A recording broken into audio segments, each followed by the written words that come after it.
मला माहित नव्हतं आयुष्यात काय करायचं. ओके. पुण्याला नाही. एकदम गो कॉमन डॉक्युमेंट. पराम मुंडे साहेब मध्ये मॅन्डेटरी नाही मेंटॅलिटीचं पण भाग आहे ना. डिमांड आहे आणि मला लोन लावून नाही देणार नोटीसच नाही दिली मला income tax rules and regulations नाही बिझनेस कसा करायचा.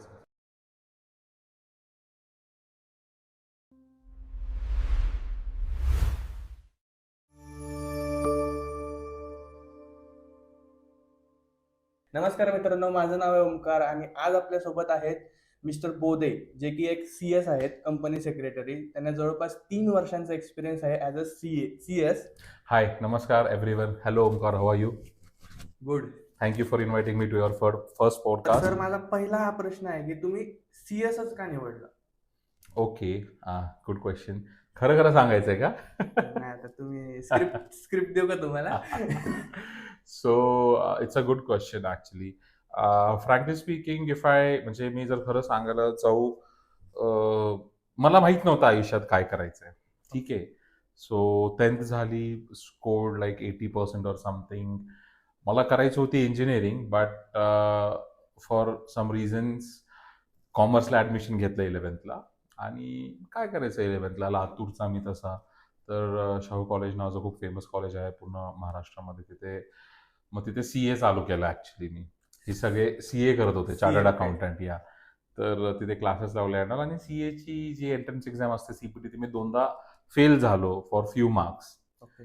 आणि वडिलांना बोललो होतो की मला लातूरमध्ये नाही घ्यायचं एज्युकेशन पुढे, I want to go out. ते म्हणजे पुण्याला नाही, गो टू मुंबई. मुंबईला आलो. मुंबईला मी Asia's first commerce college, Sydenham college of commerce and economics इथे ॲडमिशन भेटलं. पण तेव्हा माझे भाऊजी बोलले की not CA, look for a CS, it's a good profession. आणि मला माहित नव्हतं CS काय and all. So that's how I came to CS. ही रिअल स्टोरी आहे. बट आय नो तुझा जो क्वेश्चन विचारण्याचं कारण हा आहे की जे ऐकणारे आहेत त्यांना एक्झॅक्टली कळावं की व्हॉट इज CS अँड वगैरे. सो नाव आता मला कळालंय CS झाल्यानंतर किंवा during the journey was pretty long. So CSच का, तर मी अशा रीतीने CS केलं किंवा इंट्रोडक्शन झालं माझं CSला. बट CS म्हणजे company secretary, it is called as governance professional. Okay. लोकांना माहित नाहीये, लोकांना असं सांगायला लागतं CA असतं ना तसं CS. तर CSचे कामं जे आहेत, right from company incorporation, limited liability partnership corporation, merger amalgamation, takeover, listing on stock exchanges, licensing, हे सगळे CS कामं करतो. तर तर I will conclude the answer now. CSच का?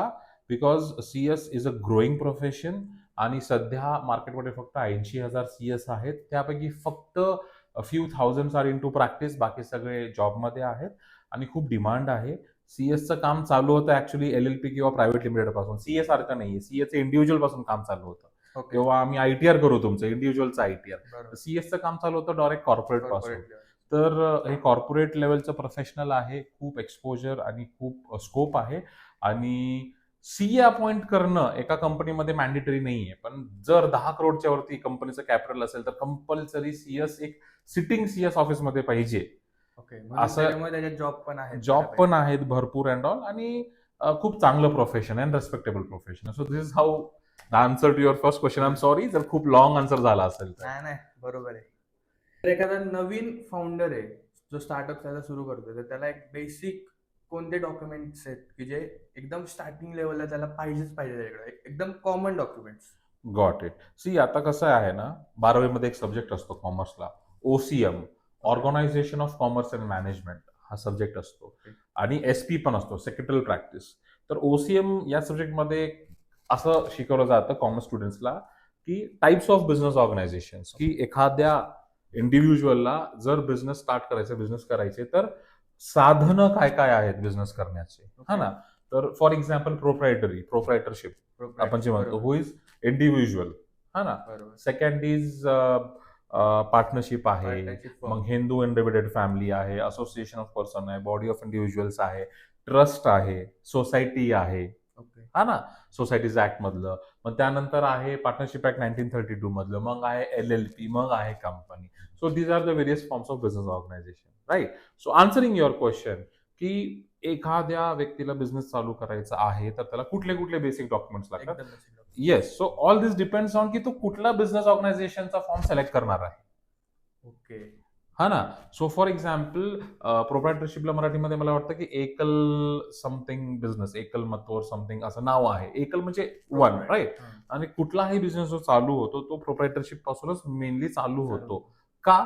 कारण की एखाद्या व्यक्तीला एक आयडिया क्लिक होते आणि त्याच्याकडे फ्रेंड्स रेडी नसतील इन्व्हेस्ट करायला किंवा अँड ऑल, किंवा त्याला स्वतःचेच पैसे लावायचे, तर तो प्रोप्रायटरशिप पासूनच चालू होतो. जर तुम्हाला प्रोप्रायटरशिप हा बिझनेस चालू करायचा असेल तर पहिला आहे सर्वात common document shop and establishment act, सर्वात महत्वाचं. ऑब्विसली ते सगळं पॅन आणि आधार पाहिजेच तुमचं ते बनवायला अँड म्हणजे ज्याला करायचं त्याचा स्वतःचा आधार आहे. Yes yes yes. KYC documents we can say, mobile number, email ID वगैरे and all, photo and all.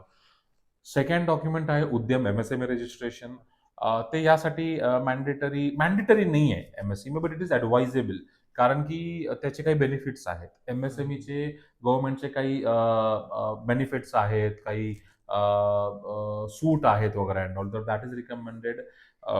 एक दोन, आता यामध्ये पण तुम्हाला टाइप्स वरती आहे. तुम्ही जर इम्पोर्ट एक्सपोर्ट मध्ये असाल तर मग आयएसी झालं, इम्पोर्ट एक्सपोर्ट लायसन्स. काय जर तुम्ही अजून फूड मध्ये असाल तर फसाय आलं. So it depends upon the scope. म्हणजे तुम्ही हां. कोणत्या सेक्टरमध्ये जायचं, सेक्टरमध्ये जायचंय तुमचा and all. बिझनेस कोणत्या सेक्टरचा आहे त्याच्यावर Exactly. तुमचे डॉक्युमेंट्स ठरतात. एक्झॅक्टली. तुम्हाला बँकिंग बिझनेस करायचा लोनचा, तर again you can't go as a proprietor. तुम्हाला एनबीएफसी म्हणून आरबीआय कडून like. So it all depends on scope and type of करायचं असेल अँड ऑल. ठीक आहे. तर टू कन्क्लूड, हे प्रोप्रायटर झालं. तसंच तुम्हाला प्रायव्हेट लिमिटेड करायचं असेल तर त्याचे रिक्वायरमेंट्स वेगळे आहेत. To answer your question, proprietor आणि प्रायव्हेट लिमिटेड मध्ये फरक काय आहे? It's all about funding. Proprietor कडे फंडिंग नाहीये म्हणून तो प्रोप्रायटर फॉर्म करतोय, पण त्याला उद्या मॅन्युफॅक्चरिंग प्लांट टाकायचा आहे आणि त्याला फंडिंग लागणार आहे. तो he'll go to private limited आणि तो शेअर्स इश्यू करून पैसे उभे करणार. So this is the thing. या प्रोप्रायटरशिप फर्म वगैरे असेल आपली तर त्याला लोन्स वगैरे मिळतात का? मिळतात ना, मिळतात. मिळतात. येस येस येस येस मिळतात. पण त्यामध्ये पण खूप सारे कंडिशन्स आहेत की तुम्हाला 3 वर्षाचे आयटीआर पाहिजे, तुमचं बॅलन्स शीट वगैरे पाहिजे, राईट. त्यानंतर तुम्हाला सीए कडून प्रोजेक्ट रिपोर्ट पाहिजे, प्रोजेक्टेड बॅलन्स शीट्स पाहिजे की तुमचा बिझनेस. आता फॉर एक्झाम्पल माझ्या ओळखीचे इथे सर आहेत, एक श्रीधर सर म्हणून आहेत आमच्या ऑफिसला. तर त्यांचं प्रोप्रायटर आहे, त्यांच्या वडिलांचं बिझनेस आहे, राईट. तर ते खूप वर्षांपासून आहेत, तर त्यांचे बॅलन्स शीट्स वगैरे असणार. हा, बरोबर. तर तसंच त्यांनी जर लोन घ्यायला गेले तर बँक काय विचारणार? हे आहे का तुमचे document? पास्टचे बॅलन्स शीट्स, आयटीआर आणि सीए कडून सीए रिपेअर फॉर प्रोजेक्टेड. म्हणजे तुम्ही असं लगेच प्रोप्रायटर एस्टॅब्लिश केली आणि मला लोन देऊन नाही देणार कोण. You have to prove basically. तुमच्या एक्सपिरियन्स नुसार आत्ता बिझनेसमॅन जे आहेत, जे तुमच्याकडे क्लायंट्स वगैरे असतील, तर ते सर्वात जास्त कोणती मिस्टेक करतात कम्प्लायन्सेस मध्ये? सर्वात जास्त मिस्टेक पहिली ही आहे की ते लोक ज्या ऍक्ट अंतर्गत रजिस्टर होऊन बिझनेस करतात ते ऍक्टच अभ्यास करत नाहीत. Okay, I found that is a very big mistake. माझं असं म्हणणं नाहीये की तुम्ही कंप्लेंट स्वतः करत बसा किंवा तुम्ही तोंडपाठ करा ऍक्ट. बरोबर. बट पॉइंट इज की तुम्ही फॉर एक्झाम्पल तुम्ही स्टॉक मार्केट रिसर्च अनालिस्ट आहात, Okay. त्याला लागतं सेबीचं लायसन्स, त्याचं एक वेगळं रेग्युलेशन आहे. तर ते रेग्युलेशन अंडर तुम्हाला रजिस्ट्रेशन मिळतं. तर तुम्हाला लायसन्स मिळालेलं आहे, तर तुम्ही ते रेग्युलेशन्स एकदा वाचा. ओके. त्यामध्ये कंप्लायन्सेस काय आहे समजून घ्या. तुम्ही करू नका, तुम्ही बिझनेसवरती फोकस करा. कंप्लायन्ससाठी सीएज आहेत मार्केटमध्ये, सीएस आहेत, ऍडव्होकेट्स आहेत किंवा मध्ये मेनी कन्सल्टंट्स आहेत वगैरे अँड ऑल. ती एक सर्वात मोठी मिस्टेक करतात. का? कारण की त्यांना रूल्स अँड रेग्युलेशन्सच माहित नाही बिझनेस कसा करायचा. पहिला मिस्टेक. सेकंडली ते सगळं स्वतः करायचा प्रयत्न करतात, कंप्लायन्सेस वगैरे. जीएसटी रजिस्ट्रेशन झालं, काय रिटर्न तर आहे, जीएसटी 1 वगैरे चेक केली. So that is a second mistake. Third thing, ते प्रोफेशनल्स कडून गायडन्स किंवा कन्सल्टेशन घेत नाही. They don't try to understand. Okay. हा, बरोबर. राईट. हे काम करणार आहे, इन्कम टॅक्स रिटर्न करणार आहे, एवढी फीस असते का? मी करतो आयटीआर 1 सहज. सो तो एक आहे की बाबा ते लोक डोंट अंडरस्टँड. यामध्ये प्रोफेशनलची पण चुकी आहे असं मला वाटते. प्रोफेशनल शुड गाईड देम की सर हे असं आहे, हे असं आहे, तसं आहे. प्रोफेशनल फक्त सांगून मोकळा होतो. या पण मेंटॅलिटीचा पण भाग आहे ना. म्हणजे काही लोक असा पण विचार करत असतील की आपल्याला जर एखादं प्रोफेशनल काम करायचं तर ते प्रोफेशनल करून व्हावं. आणि काही लोक असतात की जे जुगाडू असतात की मीच करतो सगळं, मला जमतंय सगळं, असतात असे. आहे mentality. See, as a Indian माझी पण ती मेंटॅलिटी आहे की माझं काम स्वस्तात व्हावं किंवा माझे 2 पैसे वाचावे, अग्री. पण ती मेंटॅलिटी मधून बाहेर यायला मला पण थोडा वेळ लागला बेसिकली, हा ना. पण ते गरजेचं आहे. मुद्दा काय, आता मी स्वतः क्वालिफाईड कंपनी सेक्रेटरी, पण मी माझी स्वतःची इन्कम टॅक्स रिटर्न करत नाही. करू शकतो का, may be, but I am not confident. तर मी ते सीएलाच देतो. माझा सीए तर बाबा तू बघ, तू फीस घे, पण काम व्यवस्थित. प्रॉब्लेम काय होतो यामुळे, त्या मेंटॅलिटीमुळे आपण कामं करतो. उद्या आपण जातो बँकेकडे फंडिंगसाठी, बरोबर. उद्या आपण जातो लोकांकडे फंडिंगसाठी, राईट. पण तेव्हा जेव्हा ड्यू डिलिजन्स होतं किंवा बँक चेक करते आणि तेव्हा काही मिस्टेक्स निघतात, किंवा तुम्ही आयटीआर स्वतःच केला आणि उद्या नोटीसच आली तुम्हाला इन्कम टॅक्स कडून की तुमचं हाऊस प्रॉपर्टी आहे वगैरे, मग तेव्हा तुम्हाला सीए कडे जावं लागणार आहे. मग तेव्हा तुम्हाला उलट जास्त खर्च येणार आहे प्रोफेशनल फीज अँड ऑल, कारण की the case has become more complicated. बरोबर. तर this is in my experience. MCSAB आणि जे तुमचे कंपनीज ऍक्ट असतात त्यामध्ये सारखे अपडेट होत असतात. म्हणजे मग त्यासाठी तुम्ही काय करता, म्हणजे तुम्हाला स्वतःला अपडेट ठेवावं लागत असणार प्रत्येक गोष्टीसाठी. मग त्याचं पोर्टल वगैरे आहे का काय? डेफिनेटली. सी अमेंडमेंट्स तर नेहमी येतात. एखादी ऍक्ट एकदा government what we say enforce करते किंवा गॅझेट नोटिफिकेशन थ्रू ती अंमलबजावणी जे म्हणतो आपण ते एक्झिक्यूट करते अँड ऑल. तर अमेंडमेंट ऍक्ट तर एकदा आलं, पण त्यामध्ये काळानुसार अपडेट्स येतात. ओके. काळानुसार अमेंडमेंट्स किंवा अपडेट्स का येतात, कारण की जे काळाची गरज आहे किंवा मार्केटमध्ये काय चालू आहे किंवा देशामध्ये काय चालू आहे किंवा बिझनेस सर्कलमध्ये काय चालू आहे, त्या अनुषंगाने ते अमेंडमेंट्स येतात, ज्यामुळे की त्या गोष्टी बदलतील पुढे, यासाठी अमेंडमेंट्स येतात आणि भरपूर येतात. तर त्यासाठी आम्हाला जे मीन्स अँड मोड्स आहेत, गव्हर्नमेंट पोर्टल्स, पॉपअप येतच तिथे की हे नवीन सर्क्युलर आलं, हे नवीन अमेंडमेंट आलं वगैरे अँड ऑल. ते we have to keep updated, कारण की काय होतं की एखाद्या वेळेस जर तुम्ही क्लायंटकडे गेलाय, क्लायंट हुशार असेल, तर क्लायंट जर अपडेटेड असेल आपल्या पहिले, तर आणि आपण जुनच अमेंडमेंट बोललो, तर ते रेप्युटेशनचा एक हे असतं. सेकंड थिंग आहे की आम्ही बरेचसे कॉन्फरन्सेस अरेंज केले जातात प्रोफेशनल्सचे आमचे, की सीएसचे annual regional conference, annual India लेवलचे conferences and all, practising company secretaries conference. तर त्या कॉन्फरन्सेसमध्ये पण हे अपडेट्स आम्हाला सांगितले जातात. आणखी जे जे एक्सपर्ट्स असतात त्या लॉ मधले, फॉर एक्झाम्पल, ते पॅनलिस्ट म्हणून डिस्कशनला येतात, तर हे अमेंडमेंट येणार आहे किंवा गव्हर्नमेंटनं कन्सल्टेशन पेपर काढले वगैरे, तर तिथून अजून अपडेट मिळतो आम्हाला. So that is the reason मी अटेंड करतो खूप कॉन्फरन्सेस अँड ऑल. तर गव्हर्नमेंट पोर्टल्स, वेबसाईट आणि what we say the conferences, तिथून कळतं Yeah. काय अपडेट आले. आता एकदम बेसिक लेवलचा आणि एक म्हणजे मला असं वाटतं की एवढा इम्पॉर्टंट नाही तरी मी विचारत होतो प्रश्न, सीए आणि सीएस मधला डिफरन्स काय? कारण की किती जरी वेळा आपण सांगितलं तरी कन्फ्युजन हे होणारच आहे की सीए आणि True. सीएस. ट्रू नाही, it's a good question. In fact बऱ्याचशा लोकांना नाही माहीत किंवा कळत नाही किंवा कन्फ्यूज होतात. मी थोडंसं अजून कोरला जातो. सीए ही इन्स्टिट्यूट ना 1950s मध्ये, 1951, I am sorry please if I may be wrong, पण सीए इन्स्टिट्यूट तेव्हाची आहे, सीएस इन्स्टिट्यूट 1980s ची आहे. So what is this CS किंवा CMA for that matter, cost management accountancy institute, हे काय आहेत बेसिकली? तर हे 3 वेगवेगळे प्रोफेशन्स आहेत which can be pursued by anyone. सायन्सवाला करू शकतो, आर्ट्सवाला, एनीवन. बट असं म्हणतात की हे कॉमर्सवाली फील्ड आहेत असं म्हणतात. तर हे का आलेत? हे यासाठी आलेले आहेत की एकतर हे एक स्पेशल ऍक्टनं गव्हर्न केलं जातं, institute of company secretaries act, institute of chartered accountants of India, हे इन्स्टिट्यूट रजिस्टर्ड आहेत आणि इन्स्टिट्यूट रजिस्टर्ड आहेत एका वेगळ्या ऍक्ट बाय अ पार्लियामेंट. ठीक आहे. गव्हर्नमेंटनं असं का केलं? ह्याला एक कॉलेज पण बनवू शकलं. हे कॉलेज वगैरे बनवलेलं नाहीये. This is a professional body registered, what you say, approved by parliament and registered under the act. ठीक आहे.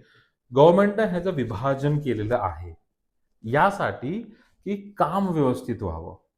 ज्या ज्या रिलेटेड म्हणजे बेसिकली आम्हाला रेस्पॉन्सिबिलिटीज दिलेले आहेत. सीए इन्कम टॅक्स जीएसटीचा एक्सपर्ट. ओके. ठीक आहे. किंवा numbers, they are more into numbers. CS is legal expert of company, governance expert. ठीक आहे. तो कंपनीज ऍक्ट, सेबी, लिस्टिंग, लायसन्सिंगचा expert. CMA are costing expert. Okay. Costing. तर नाव द थिंग इज, एकमेकांचे सब्जेक्ट एकमेकांना असतात का? हो. म्हणजे सीएला इन्कम टॅक्स आहे, जीएसटी आम्हाला पण अभ्यासाला असतं फायनलला. आम्हाला कंपनीज ऍक्ट, सेबी आहे, ते सीएला पण असतं. सेम सीएमएला पण असतं. पण गव्हर्नमेंटने काही पॉवर्स फक्त सीएलाच दिलेले आहेत, काही पॉवर सीएसलाच दिलेले आहेत, काही पॉवर सीएमएलाच दिलेले आहेत. म्हणजे काय? CA can only do the income tax audit, CA can only do the statutory audit, CA can only do the tax audit, CA can only do the CA and CMA as well I think so can do the GST audit. CS can do it. का? कारण की गव्हर्नमेंटने ते responsibility त्यांना दिली, कारण की they are the experts. म्हणजे त्यांना कंपनीज ऍक्ट आणि सेबी वगैरे आहे का सीएला आहे, पण जेवढं सखोल आणि डीप आम्हाला तेवढं त्यांना नाही. ओके. डेप्थनेस ऑफ दॅट सब्जेक्ट जेवढं आम्हाला इन्कम टॅक्स आणि जीएसटी सीएसला आहे तेवढं डेप्थ नाही आहे आम्हाला, बेसिक. पण आम्हाला डेप्थ कशाची आहे? Companies act and all. Okay. यासाठी दिलेले आहे की ह्युमन ब्रेनला पण एक लिमिटेशन्स आहेत, कामामध्ये चुका होऊ नये, आणि प्रत्येकाला आपापला एक सेट एरिया दिलेला आहे. आता सेक्रेटेरियल ऑडिट नावाचा एक कन्सेप्ट आहे, तो फक्त सीएसच करू शकतो. नो सीए ची साईन चालत नाही, सीएमए ची पण साईन चालत नाही. सेक्रेटरियल ऑडिट हे फक्त लार्ज कंपनीज आहेत, 250 करोडच्या वरती त्याचं टर्न ओव्हर आहे वगैरे, त्यामध्ये आहे लिमिटेशन्स वगैरे आहे. ठीक आहे, तर सेक्रेटरियल ऑडिटचं ते आहे. तर सीएमए ला कॉस्ट ऑडिट फक्त सीएमए करू शकतो, त्याला सीएस ची साईन चालत नाही. ओके. त्याला काम वाटून दिलेलं आहे. आणि यातलं हे कारण की ते त्यातले एक्सपर्ट्स आहेत. तर त्यामुळे तुम्हाला स्टडी करणं गरजेचं आहे की तुम्हाला इन्क्लिनेशन कुठल्या साईडला आहे. तुम्हाला जर खूप लॉ इन्क्लिनेशन आहे, थेरॉटिकल, तर सीएसला जातात लोक, सॉरी. तर तुम्हाला नंबर्स मध्ये मजा येते, तर सीएला जातात. हा ना. आता सीएमएला कॉस्टिंग एक्सपर्ट्स म्हणतात, त्यांना पण सीएसचे सब्जेक्ट आहेत, आणि कॉस्टिंग ह्यांना पण आहे. कोणाला? सीएला पण, आणि आम्हाला पण आहे, पण डेप्थनेस आम्हाला कमी आहे. तर मेन डिफरन्स हाच आहे. आणि त्यातल्या त्यात we are not less than government employees. गव्हर्नमेंटनं काय केलेलं आहे की आम्हाला बिनपगारी गव्हर्नमेंट एम्प्लॉई बनवलेला आहे. म्हणजे काय? जे काही आम्ही सर्टिफिकेशन सहाय्य करतो ना, गव्हर्नमेंट आमच्याकडून डिक्लेरेशन घेते की तुम्ही सगळं बघून केलेलं आहे वगैरे अँड ऑल. कळलं का? आणि उद्या जर काही झालं मग ईडी मागे लाग, सीबीआय मागे लाग अँड ऑल, सो आमची रिस्पॉन्सिबिलिटी असते. तर वी आर बिनपगारी फुल अधिकारी गव्हर्नमेंट एम्प्लॉईज बेसिकली. कंप्लायन्सेस जे आहेत त्यांना एक्सपेन्स समजायचं का इन्व्हेस्टमेंट समजायचं? हो, that's a very good question again. खूप छान रिसर्च केलेला आहे, काय म्हणतो आपण, ओंकारने. कारण की सी कंप्लायन्स ना कॉस्ट टू कंपनी कन्सिडर करतात बरेचशा कंपन्या, but it is not a cost to company. I would rather say it's a investment in the company to avoid the future notices and future legal penalties. बरोबर. ठीक आहे. मी तर ह्याला एका सेंटेन्समध्ये सांगेल, cost of non compliance is much higher than cost of compliance. बरोबर. I am agree with this. फ्युचरमध्ये कंपनी सेक्रेटरी या प्रोफेशन मध्ये तुम्हाला काय ऑपॉर्च्युनिटीज दिसतात, की काय इम्प्रूव्ह होऊ शकतं ह्याच्यामध्ये अजून? इम्प्रूव्हमेंट तर आमची इन्स्टिट्यूट आणि मेंबर्स नेहमी करतच असतात. प्रेसिडेंट झाले इन्स्टिट्यूटचे वगैरे अँड ऑल. अपॉर्च्युनिटीज भरपूर आहेत. अपॉर्च्युनिटीज शेवटी असं मला वाटतं तुम्ही क्रिएट करण्यावरती आहे. So I just put it in short. आता ऑनरेबल श्री तुकाराम मुंडे साहेब, IAS of FD of state of Maharashtra, ते ज्या प्रकारचे ऍक्शन्स घेत आहेत सध्या on food adulteration and everything in the market we can see. तर मी कालच पत्र लिहिलंय आमच्या प्रेसिडेंटला, ICSIच्या आणि पुणे चॅप्टरच्या चेअरमॅन आणि सेक्रेटरीला सुद्धा, की FSSAI रेग्युलेशन्स मध्ये again it is a governance issue. तर CS आपण काही करू शकतो का?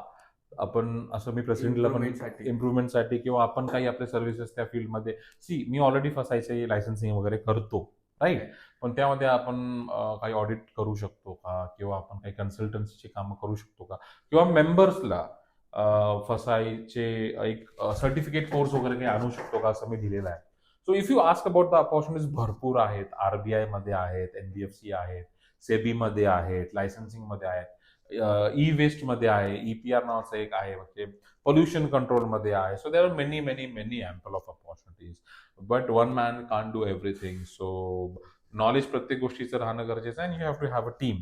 तर स्कोप भरपूर आहे, but if you ask me specific scope as such, तर व्हॅल्युएशन मध्ये खूप स्कोप आहे. व्हॅल्युएशन ऑफ इक्विटीज, कारण की जेव्हा IPO वगैरे येतो कंपनीचा, तर सध्या व्हॅल्युअर्स खूप कमी आहेत इंडियामध्ये.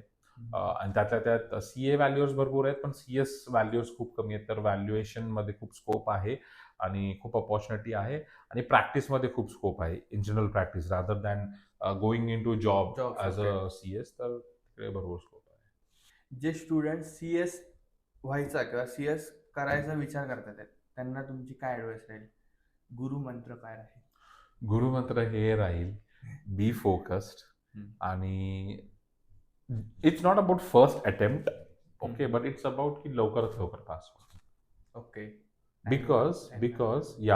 बिकॉज तुम्ही जेवढ्या लवकर पास व्हाल, जेवढ्या लवकर डिग्री येईल तुमच्या हातामध्ये, ऑपॉर्च्युनिटीज जास्त वाढतील, पैसे पण तुम्ही कमायला लवकर लागाल, रेस्पेक्ट पण भेटेल, सर्वच आहे.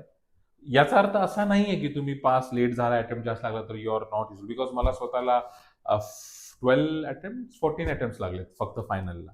And I have no shame in admitting that over the camera and all. But कधी कधी असा विचार येतो की यार, मी आजपासून 8 वर्षापूर्वी जर क्वालिफाय झालो असतो, so life would have been more better. But life has its own way of taking to the ultimate destination. So I don't regret, but Guru Mantra, whosoever is watching this video, is की focus राहावा, निराश होऊ नका जर attempt लागत असतील, पण try to clear at the earliest. आणि जेव्हा तुम्ही इंटर्नशिप कराल, which is mandatory for everyone, खूप मन लावून खूप व्यवस्थित काम शिका आणि अपस्किल करा. In the age of this AI, it is very important for you to obviously use AI, but upskill yourself, your communication skill, presentation skill, drafting skill. This is the Guru Mantra for being a very successful professional in future. AI मुळे तुमच्या प्रोफेशनला काय impact पडलाय Okay. किंवा काय improve झाले? दोन्ही येऊ शकतात. दोन्ही आहेत. See pros and cons. आपण बून आणि इंग्लिशमध्ये अजून काहीतरी वर्ड आहे, बून आणि काहीतरी म्हणतात त्याला. निगेटिव्ह पॉइंट्स पण असतात एखादी गोष्ट नवीन आल्यावर, त्याचे पॉझिटिव्ह पॉइंट्स पण येस असतात. येस दोन्ही येस, सांगा. डेफिनेटली. सी पॉझिटिव्ह पॉईंट जर सांगू ना, सो एका इंटर्नचं काम ते माझं करत आहे आज. बरोबर. ओके. ड्राफ्टिंगचं वगैरे ना. ड्राफ्टिंग कसं आहे, see we totally cannot rely on that, but I would rather say की डेफिनेटली हेल्प होतो, पण शेवटी application of human mind is a lot of important. Reason being, प्रत्येक क्लायंट्स केस वेगळी असते. बरोबर. AI तुम्हाला बेसिक ढाचा देईल, basic structure, but client specific consultation ते आपल्या एक्सपिरियन्स, नॉलेज आणि रिडिंग वरतीच आहे. सेकंडली प्रपोजल मेकिंगला खूप हेल्प होतोय. ठीक आहे. Mainly documentation. Thirdly, it acts as my personal secretary or assistant, frankly speaking. तर हे पॉझिटिव्ह आहेत. निगेटिव्ह हे आहेत की ऍप्लिकेशन ऑफ माइंड तेवढं करत नाहीये, त्यामुळे विचारच करत नाहीये. काही आलं की विचारा यायला, काही आलं की विचारा AI. खूप विचार आणि जाणीवपूर्वक यूज करणं गरजेचं आहे. आता बऱ्याचशा फर्म्समध्ये असं सांगितलेलं आहे की तुम्ही डायरेक्ट क्लायंट डॉक्युमेंट अपलोड करू नका. Okay. With the client details, because likewise we were speaking about server. उद्या जर काही झालं तर क्लायंट पर्सनल डेटा यूज होऊ शकतो, हॅक होऊ शकतो. आणि इनफॅक्ट एक रेग्युलेशन्स पण आलेले आहेत मध्ये, DPDP म्हणून, data protection and privacy act म्हणून, DP समथिंग असं आहे. सो त्यामध्ये असंही लिहिलेलं आहे की CA/CS न जर क्लायंटचा data, not only specifically CA/CS, but त्यामध्ये असं आहे की जे या लोकांकडे कॉन्फिडेन्शियल काय डेटा येतो आणि त्याचा जर दुरुपयोग झाला तर त्याच्या अगेन्स्ट बरेचसे ऍक्शन्स लिगल घेतले जाऊ शकतात. या त्यामुळे डेटा प्रोटेक्शन ऍक्ट एक नवीन आलेला आहे. जसं तुम्ही सांगितलं की तुम्ही 14-15 अटेम्प्ट घेतले CS व्हायला, पूर्ण तुमचं कम्प्लीट व्हायला. यामध्ये तुम्हाला कधी असं निगेटिव्ह काय मनात नाही आलं का की मी एवढं मेहनत करतोय तरी होत नाही माझ्याकडून? आलं बरेच वेळा आलं. इनफॅक्ट सुसायडल थॉट्स पण होते. फ्रँकली स्पीकिंग, मी हे पर्सनली एक्सपिरियन्स केलेला आहे. आणि I have been through the lowest of the times. आणि 4 लोक क्या कहेंगे हे तर आहेच, पण त्यातल्या त्यात घरचे पण कधी कधी म्हणायचे. तेवढं हार्श नव्हते बोलायचे, पण घरचे, आई कधी कधी झालं आता काय, या ठिकाणी बँकिंग एक्झाम दिला असता किंवा इन्शुरन्सचं केलं असता, LICचा ऑफिसर राहिला असता वगैरे अँड ऑल. काही म्हणायचे UPSC केलं असतं, असं म्हणायचे, हा ना. बट ॲट द एंड की कसं असतं की Wien you have completed 90% of the journey, फक्त 10% साठी तुम्ही, म्हणजे मी इथपर्यंत ऑलरेडी आहे शिकल्यामध्ये, फक्त नाक बाहेर आहे. आय मीन टू से की मी फायनलचा फक्त एकच पेपर राहिला. फॉर एक्झाम्पल, जेव्हा माझा राहिलं होतं, तो it was not a very wise decision to leave. तर डिप्रेसिंग थॉट्स होते, सुसायडल थॉट्स होते, मित्र पुढे चालले, कमवाले, चांगला पॅकेज वगैरे सगळं होतं. But the grass is greener on the other side. Today I am happy, माझ्या साईनला व्हॅल्यू आहे, हा ना. So see, it's all about the silver lining. तो वाटायचं, but it is temporary, it is क्षणिक. फक्त तो क्षण आपल्याला हँडल करणं गरजेचा असतो. आय टूक हेल्प ऑफ मेडिटेशन, थोडंसं talking out with the close people and all. But होतं असं. But at the end of the day I never gave up. That's the only reason today I having this cup. Not necessary the cup, but the designation which I can use in front of my name and त्याची जी value. And no one ever ask me की किती attempt लागले. बरोबर. The signature has the same value. ज्याला आज 10 वर्ष, 15 वर्ष, 20 वर्ष झालेत पासून, आणि मी तो पण सेक्रेटरी ऑडिट रिपोर्ट तोच साईन करू शकतो, मी पण तोच साईन करू शकतो. कॉर्पोरेट गव्हर्नन्स हा आपण शब्द खूप ऐकतो, हम्म. बट प्रॅक्टिकली याचा कंपनीवर काय इम्पॅक्ट होतो का? Corporate governance. What is corporate? Corporate means companies, basically. Corporate life is a corporate. He works in a corporate. It works in a corporate setup wherein the company is registered under some act, आणि तिथं पूर्ण corporate hierarchy आहे proper की हे depart. What is how that's what the difference is between proprietor and corporate. Proprietor झाडू करतो, दिवाबत्ती लावतो, billing करतो, अकाउंटिंग करतो, कॉल्स करतो, क्लायंटला सर्व करतो. कॉर्पोरेटमध्ये तसं नाही आहे. रिसेप्शनला वेगळं आहे, अकाउंटिंगला वेगळं आहे, सेल्सवाले वेगळे आहेत. ते कशामुळे होते? फंडिंग आहे त्यांच्याकडे. प्रोप्रायटरकडे फंडिंग नाही आहे. राईट. सो कॉर्पोरेट गव्हर्नन्स म्हणजे काय? How a company is being governed, how a company is being run, how a company is being functioning. Is the company following all the laws and regulations applicable to that specific company, in which industry that company is running? Okay. तुम्ही company बनवली, तुम्ही trading मध्ये आहात, तुम्ही काय करता? हे मग फक्त ट्रेडिंग करता, म्हणजे मॅन्युफॅक्चर कडून घेता आणि तुम्ही विकतो. बरोबर. तुम्ही कंपनीज ऍक्ट मध्ये रजिस्टर्ड आहात, तुम्हाला कंपनीज ऍक्ट अप्लाय होते, त्याचे कंप्लायन्सेस करावं लागणार. तुम्ही शॉप ऍक्ट कंपल्सरी आहे, ते कंप्लायन्सेस करावं लागणार, जे काही असतील त्याचे. त्यामध्ये 9च्या वरती एम्प्लॉईज आहेत, 20च्या वरती एम्प्लॉईज आहेत, ESIC, EPF आलं. बरोबर. भरपूर ट्रिगर लिमिट्स आहेत. राईट. मग तुम्ही आता कप करताय, आता कपच्या मॅन्युफॅक्चरिंग मध्ये आला, मग त्याचे तिकडचे वेगळे मग ते लेबर लॉचे आले. मग लेबर लॉ मध्ये जे काही कंप्लायन्सेस असतील, फॅक्टरीज ऍक्ट असेल, मॅटर्निटी बेनिफिट ऍक्ट असेल, किंवा अजून कुठले कोड ऑफ वेजेस असतात, नवीन लेबर लॉज पण आलेले आहेत नवीन. पॉइंट इज, हे सगळे गव्हर्नन्स कसं होत आहे, how is this being govern, how is this being run in a ethical way. So that's what corporate governance. So your question was, if you could repeat me, corporate गव्हर्नन्सचा effect कसा होतो कंपनीवरती, that's what your question was. So that's what corporate governance professional. In fact इंडियाच्या बाहेर company सेक्रेटरीजला governance professional म्हणतात, company secretary नाही म्हणतात. Governance professional. Governance professional meaning what? We help companies to run in a very proper, ethical, transparent way. जे आपले partnership असतात त्याच्यामध्ये खूप लोक मित्र पार्टनर होतात आणि नंतर त्यांच्यामध्ये वादविवाद होतात. तर असं काय तुम्ही आतापर्यंत हे केलंय का? मतलब काय म्हणते, फेस केलंय का, किंवा एक्सपिरियन्स आहे का तुमच्याकडे? तुमचा कोणत्या क्लायंटचा असं काय झालंय? अशा एक्सपिरियन्स मध्ये पर्सनली माझ्याकडे अशी कुठली केस आलेली नाहीये, पण आम्ही भरपूर केस लॉज असे वाचलेले आहेत आमच्या स्टडीमध्ये, रिसर्चमध्ये, की आई आणि मुलामध्येच भांडण आहेत कंपनीमध्ये शेअर होल्डिंग वरती, तर ते कोर्टापर्यंत गेलेत, NCLT ला गेलेत वगैरे, असे आहेत केसेस. पण यासाठी आय विल ऍडवाइज यू और advise to the people listening to me, की ऑलवेज रिमेंबर, काय ओमकार आणि मी फ्रेंड्स आहोत, बरोबर, किंवा एक सिनियर ज्युनियर रिलेशनशिप आहे. राईट. येस. ओमकारला मी म्हणलो मला जीव घाल रे, चल पार्टी दे, that is different. That should always be kept different. आणि ओमकार आणि मी उद्या बिझनेसमध्ये उतरतोय, we may be doing it partnership, LLP और what's ever business organisation form, जसं मी सांगितलं. So that should be completely different. Meaning धंदा भाई धंदा, बिझनेस. बरोबर. तिथे मग ओंकार दुकान उघडलंय आणि दुपारी तो मस्त पुणेरी पार्टी लावून 1 ते 4 झोपलाय, आणि मी आता दुसरा पार्टनर 1-1 फरक फिरतोय सेल्स आणायला, हे ते अँड ऑल, आणि इकडे दुकानावरती चाललंय तर दुकान बंद दिसायला, गिराईक वापस चाललंय. बरोबर. राईट. सो पॉइंट इज की the advice to anyone is की तुम्ही भाऊ बिझनेस करत असाल, आई पूर्ण फॅमिली करत असाल, फ्रेंड सोबत करत असाल, business have written document, have written policies, have written agreement, की हे अग्री केलेलं आहे, हे असं होणार, असं झालं पाहिजे. नाही झालं तर कसं तुम्ही डिस्कस करून त्याला सॉल्व्ह करणार. त्यामुळे काय होतं की रिलेशनशिप्समध्ये प्रॉब्लेम येत नाही, बिझनेस फ्लरिश होतो, पर्सनल रिलेशनशिप व्यवस्थित राहतात. Okay. So this is how one should do. त्यामुळे केसेसचा काही प्रॉब्लेमच येत नाही.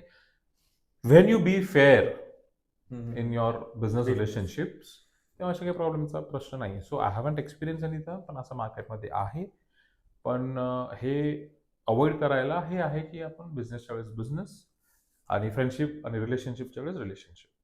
नवीन बिझनेसमॅन किंवा एंटरप्रिनर हा जर व्हिडिओ बघत असेल तर त्याला तुम्ही अशा कोणत्या कंप्लायन्सेसच्या 3 टिप्स देतात ज्या की त्याला खूप हे काय इम्पॉर्टंट असतील आता किंवा त्याला मदत होईल त्याची? ओके, आता मी फॉर्म्सवरती नाही जाणार कुठल्या फॉर्ममध्ये, पण फक्त 3 टिप्स एवढंच आहे की तुम्ही पहिले इंडस्ट्री डिटरमाइन करा. बरोबर. तुम्ही कशामध्ये करणार आहे, तुम्हाला लायसन्सेस कुठले कुठले लागतील ते डिटरमाइन करा. हा. आणि third thing, due dates. Due dates of whatever compliances, मग काय ITR असेल किंवा अजून कुठलं फूडचं रिटर्न असेल, तुम्ही फूडमध्ये असाल, हा ना. तर हे 3 टिप्स आहेत महत्त्वाच्या, ज्यामुळे की तुम्ही for a first time businessman it will be helpful. Rapid fire घेऊ. Definitely.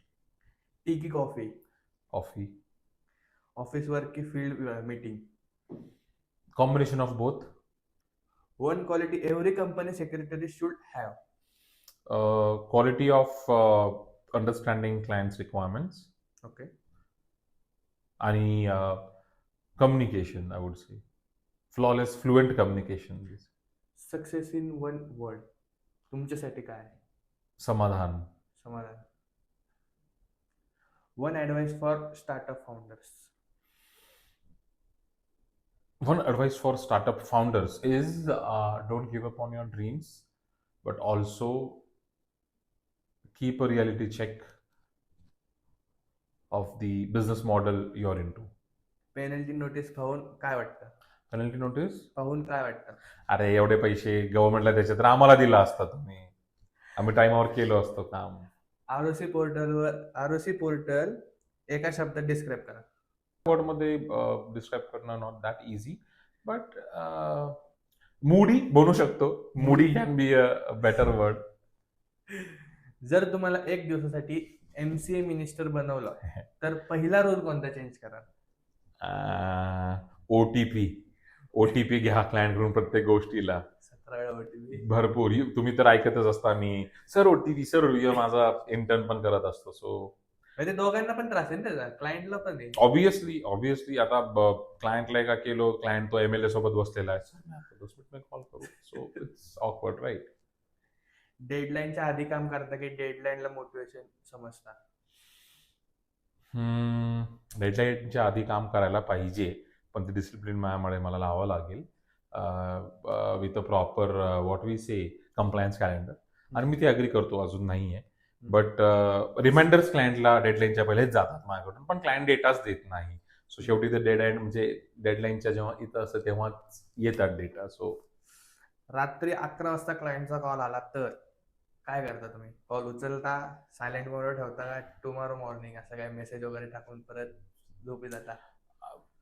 Earlier few months ago मी अटेंड करायचो, but now I've made a new practice because I am now about 33-34. बस हो गया भाई दिन का 10 घंटा का काम. So I want sleep. So I don't pick up the call, but I do ensure की दुसऱ्या दिवशी a call back has gone. जर CA नसता तर कोणतं प्रोफेशन तुम्ही निवडलं असतं? तुम्ही तसं लॉयर पण आहे. हा, लॉयर पण आहे. म्हणजे नाही, मला हा प्रश्नही कळला. म्हणजे CS नसता तर अच्छा, कोणतं प्रोफेशन निवडलं असतं तुम्ही? CS नसतो तर हे तुमचं आता CS झालंय, हा. पण झालं नसतं तर तुमचा प्लॅन बी काय होता? एकदम थोडक्यात. ओके, प्लॅन बी तर माझं मग ऍडव्होकेसीच होता. ओके, म्हणजे तुम्ही ऍडव्होकेट झाले असते. लॉयर झालेलोच आहे मी बार काउन्सिलचं लायसन्स घेऊन. मग मी ऍडव्होकेसी, पण ते पण कॉर्पोरेट ऍडव्होकेसी. हा, बरोबर.